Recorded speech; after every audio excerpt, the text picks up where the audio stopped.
નમસ્કાર, આપ જોઈ રહ્યા છો યુટીસી ન્યૂઝ। આપણા દેશમાં ચૂંટણીને પર્વની જેમ જોવાય છે અને મતદાનની આગળ પવિત્ર મત તરીકે તેનો ઉલ્લેખ કરવામાં આવે છે। એટલે પર્વ અને પવિત્ર આ લોકશાહીના મહાપર્વમાં આ બંને વસ્તુઓ સુરતમાં દેખાઈ નથી।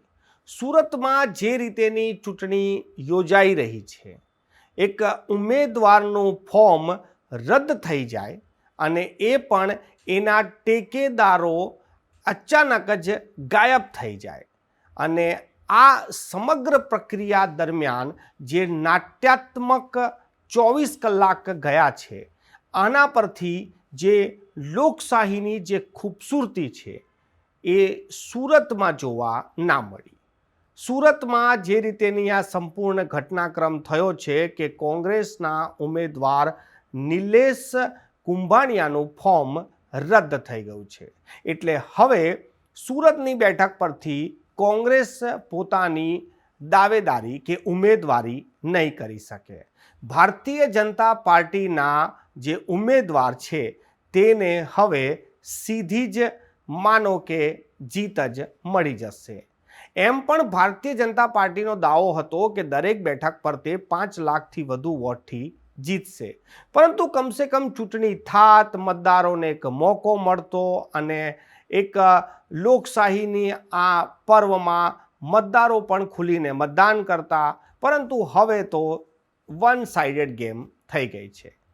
હવે સવાલ એ થાય છે કે કોંગ્રેસના ઉમેદવાર નિલેશ કુંભાણિયાએ કોઈ સાજિશ રચી છે કે પછી ભારતીય જનતા પાર્ટીના નેતાઓએ કોઈ ષડયંત્ર રચ્યું છે કે પછી આ સમગ્ર ઘટનામાં કોઈના પર દબાણ થયું છે, કોઈને ધાક ધમકી અપાઈ છે અને આ જે પણ કંઈ થયું છે આમાં સૌથી વધારે નુકસાન એ જનતાનું થયું છે, જે જનતા આને પર્વ માને છે અને મતદાનને પવિત્ર મત માને છે।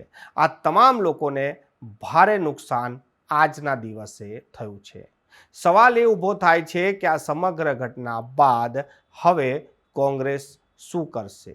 આજની આ જે સંપૂર્ણ ઘટના બની છે તેને લઈને કોંગ્રેસ ખૂબ જ શર્મસાર થઈ છે।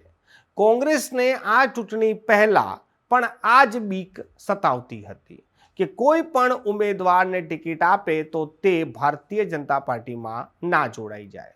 ખૂબ જ સાવચેતીપૂર્વક ટિકિટ આપ્યા બાદ પણ આજે કોંગ્રેસના ઉમેદવાર નિલેશ કુંભાણિયા પર આ જ આરોપ કોંગ્રેસના નેતાઓ પણ લગાવી રહ્યા છે કે તેઓ ભારતીય જનતા પાર્ટી સાથે મળી ગયા છે। જાણી જોઈને તેમને એવા ટેકેદારો ઊભા કર્યા જે તેમના સંબંધીઓ હતા અને પાર્ટનર હતા।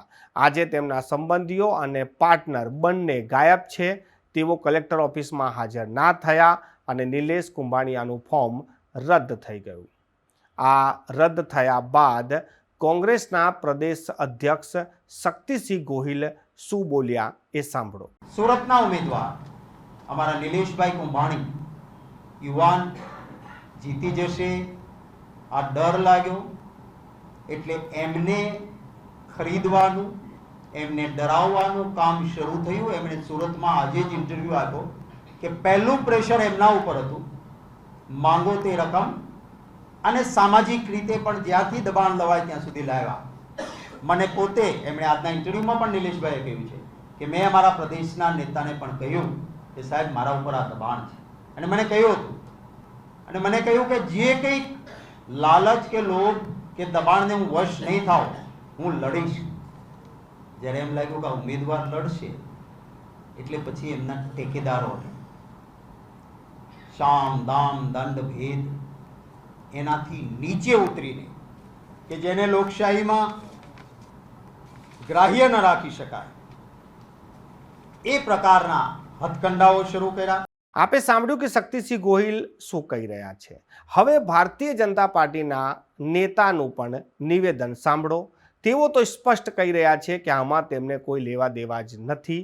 આ જે કંઈ પણ થયું છે તે નિલેશ બાંબણિયા અને તેમના જે ટેકેદારો છે તેમના કારણે થયું છે. ટેકેદારોએ જ આ એફિડેવિટ કરી છે કે તેઓએ આની પર સહી નથી. 7, 8, 9 એ નિલેશભાઈ કુંભાણીનું ફોર્મ હતું, 14 નંબરે સુરેશભાઈ પડસાળાનું ફોર્મ હતું અને જે એના 3 ફોર્મ ભરેલા હતા 3 ટેકેદારોએ જે દરખાસ્તમાં સહી કરી હતી એ લોકો પોતે જાતે કલેક્ટર સાહેબ સમક્ષ ચકાસણી દરમિયાન આવ્યા.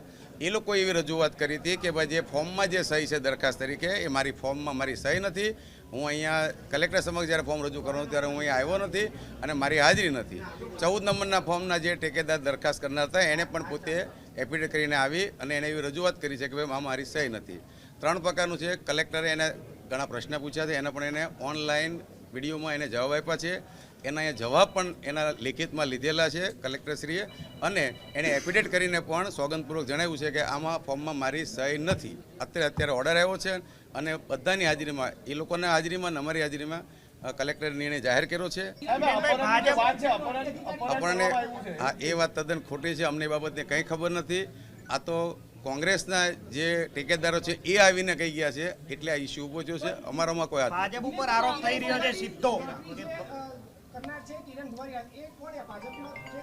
એ આપ નોટરી જેને કરી આપ એને પૂછી શકો છો. દિનેશભાઈ, ભાજપે આખો ખેલ પાડ્યો જેવી વાત છે. શું કહેશો તમે? આમાં કોઈ ખેલ નથી. એ લોકો 4 જણા આવીને પોતે જ રજૂઆત કરી ગયા છે એફિડેવિટ કરીને ઓનલાઈન કે ભાઈ મારી સહી નથી.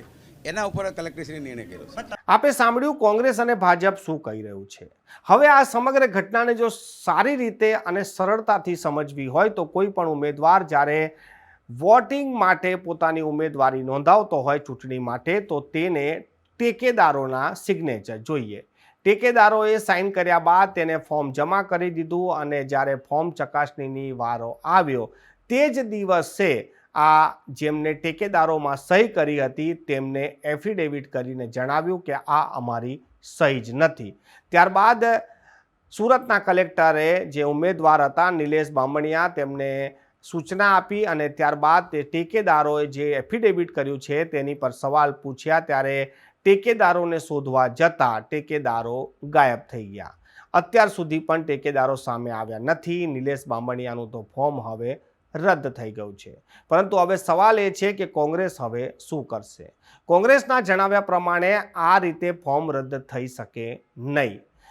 ટેકેદારે સહી કરી છે અને હવે જ્યારે ટેકેદાર સહી કરવાની ના પાડે છે તો બંનેની સહીઓને FSLમાં મોકલવી જોઈએ અને તપાસ કરવી જોઈએ. પરંતુ આ તમામ જે પ્રક્રિયા છે તે કલેક્ટરે ના કરી અને તેમનું ફોર્મ રદ કરી દીધું.